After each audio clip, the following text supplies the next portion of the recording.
5 executive orders by Donald Trump that may affect Nigeria, others and why. Announced in the news in full.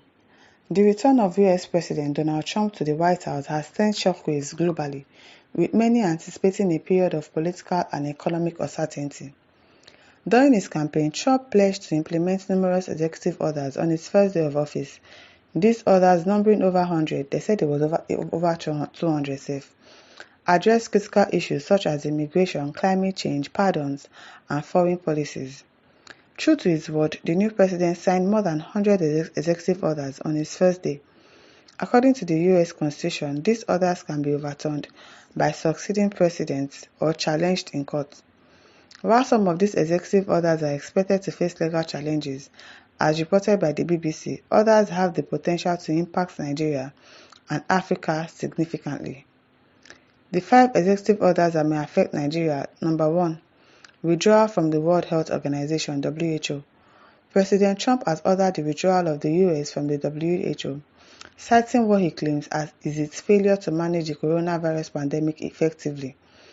The BBC reports that this withdrawal could reverse progress made in combating infectious diseases like malaria, tuberculosis, and HIV/AIDS, which are prevalent in Nigeria and other African countries. Well, he has a reason for that, because obviously it's looking like the World Health Organization are complicit to all these kind of diseases that we have.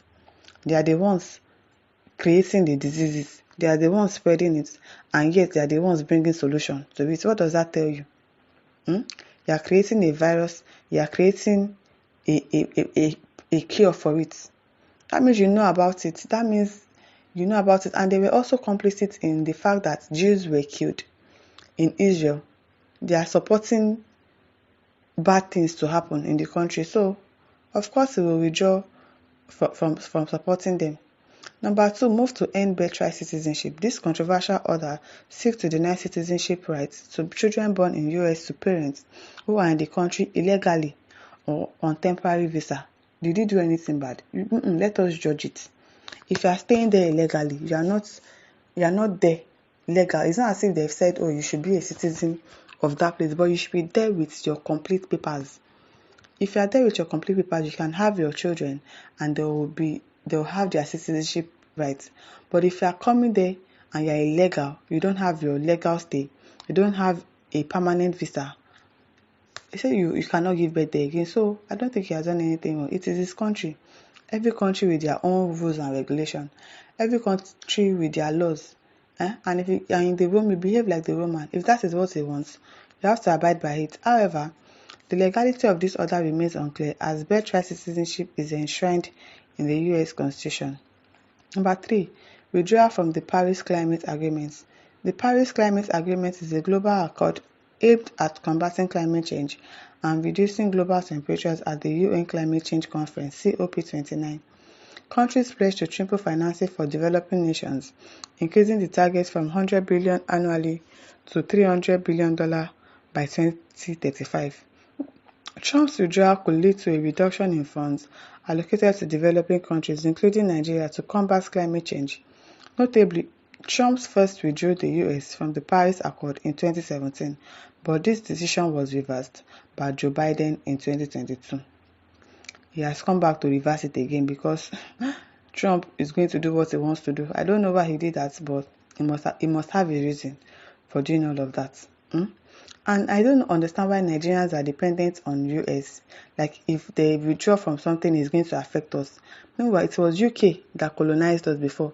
If we want to do something, we have to go and take permission from UK. So why is it that if US withdraws their support from something, it's going to affect Nigerians? Because I don't understand. Why is it not UK?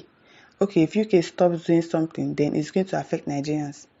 Why are people saying that, okay, UK should be the one to help Nigerians to help the president talk about the defection, about people trying to agitate for freedom, the Biafra, the Yoruba nation? Why are they going to UK? If UK is not useful to us like that, if it is US that is not useful to us, that if US withdraws something, it's going to affect Nigerians. Abi, my listeners, help me say something under the comment section. 4. Suspension of foreign aid programs. Under his America First policy, Trump directed a review of all U.S. foreign assistance programs. The order temporarily suspends this program for 90 days while assessing their alignment with his administration foreign policies. He just wants to check for 90 days. 90 days will soon come now. This move could significantly affect aid-dependent nations like Nigeria. Can you imagine? Everything that the US is doing is going to affect us. Now, wow. 5. Suspending refugee resettlement programs. The order moves to suspend a decade-old program that offered resettlement to people around the world facing threats, violence, and persecution. That is, people that come into the country as a refuge. As a refugee, they will say, the country is bad. Oh, they are trying to kill me in my country. That is why I came here to be safe. There's not going to allow that again because so many people do it. And so many people have become citizens of other countries like that. They will go and say, oh, my life is in danger, so I have to come here. I came with my family, blah, blah, blah. Said he doesn't want that again. According to Trump, there is a need to align the program with America's interests. Well, it's after the interest of his country, and that is what is most important. And that is what every other country should emulate. Make sure that the interest of your country is placed first, is made priority. It's made priority. He's making his people his priority. So we cannot blame him. We cannot blame him more. Alma Evans says Trump knows that most of the funds spending on different aids by Americans to the world are being corrupted by the world leaders and head of the organizations. They don't actually go to the right channel. The fund doesn't reach the poor people and the poor children and victims that actually needed them. Trump will clear corruption of the world leaders and head of different organizations. He is consent. I hope so. I hope he is able to do all of that to stop corruption in the country. All the money that they are taking from Nigeria to go and keep in US bank, I hope that everything is returned to the rightful people and not returned back to the government too, because they're going to squander it. I hope he really, really does the right thing. I really hope so. Ikechukwu Obudike says, don't fear. If the humans of Queen Esther Trump refuse to use this opposition to save my children in the world, I speak as I spoke in Mordecai Jesus. God will raise stones in their place. I feel Trump is really exhausted. So all this one that you're saying, I beg you. Oniye says, Nigeria is a thief leader country where aids are converted to personal deal. Grains from Ukraine being announced on all social media was not delivered to poor people. 1 year away, no updates. Updates for where you go see them. Many money to rescue less privileged people. Our governments divert it to their purse. Cancel it, Mr. Trump. Yes, so you should cancel it. Because it's not getting to the people that it is supposed to get to, really. So you should cancel it. Our leaders are very, very corruptive. There is a way they can do it that it reaches the people that is supposed to reach personally than going through the government. You should please stop it. My listeners, over to you. Leave your thoughts in the comment section. Don't forget to like, to share, and subscribe. Thank you for listening. See you some other time. Bye.